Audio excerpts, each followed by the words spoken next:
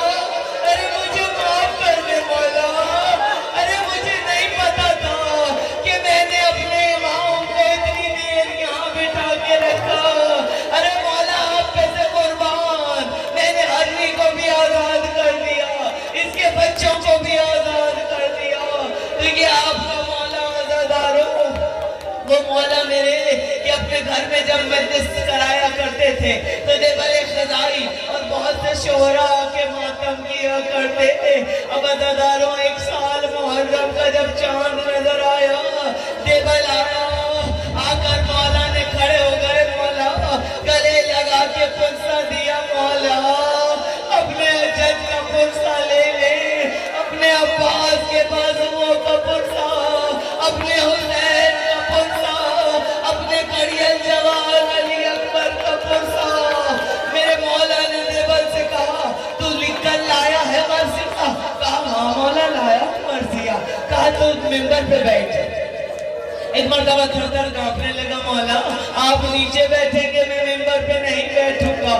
مولا نے کہا نہیں، ہم تاریخ میں لکھوانا چاہتے ہیں کہ ذاکر حسین کا مرتبہ یہ ہے کہ وہ ممبر پہ بیٹھے۔ تجھے نہیں پتا یہاں کون کون ہستیاں آئی بیٹھی ہیں، ہم امام وقت ہو کے نیچے بیٹھیں گے، پیچھے سیدانیاں تھی، پردے کے پیچھے مولا رضا کی بہنیں تھی، سیدانیاں تھی، زوجہ تھی، سب تھے عزاداروں۔ اب جو دیبل نے مرثیہ شروع کیا، میرے مولا حسین کا پرسہ لے لے، اے بی بی فاطمہ زہرا، آپ کے گلشن کے پھول کس طرح سے بکھر گئے، ارے پرسہ لے لے۔ خراسان و عزاداروں، میرے دیبل خزائی نے جو مرثیہ لکھا تو اس میں 7ویں امام کو پرسہ دیا، 6ٹھے امام مولا جعفر صادق کا ماتم کیا، مولا علی مولا حسین سے لے کر ہر امام کا ماتم کرتے کرتے 7ویں امام پر اس کے اشعار آ کے ختم ہو گئے، اور ایک گریہ بپا تھا کہ ایک مرتبہ مولا نے کہا دیبل آگے پڑھ، کہا مولا مرثیہ یہاں میرا ختم ہو گیا۔ 7ویں امام کو غریب الوطنی میں ساری عمر قید میں گزر گئی، مولا رضا کھڑے ہوئے، کہا اضافہ کر شیروں کا، ایک پرچی دی، ایک کرتار دیا عزاداروں، اور کاغذ پر جب دیبل نے پڑھا تو لکھا تھا، مولا نے کہا یہ ہم نے لکھے اشعار، ان کا اضافہ کر۔ اشعار کیا تھے؟ دیبل نے پڑھنا شروع کیے، اے بی بی فاطمہ زہرا، اپنے اس بیٹے کا پرسہ بھی لے لو جس کی قبر تو اس میں بنے گی، جو غریب الوطنی کے عالم میں ایڑیاں رگڑ رگڑ کر زہر دے کر شہید کیا جائے گا۔ شہزادی پرسہ لے لو اس بیٹے کا۔ دیبل نے کہا مولا میں نہیں جانتا یہ کون سا بیٹا ہے فاطمہ زہرا کا کہ جس کی قبر تو اس میں بنے گی۔ امام رضا نے کہا ارے میں ہوں، میری قبر تو اس میں بنے گی، مجھے زہر دے کر شہید کیا جائے گا۔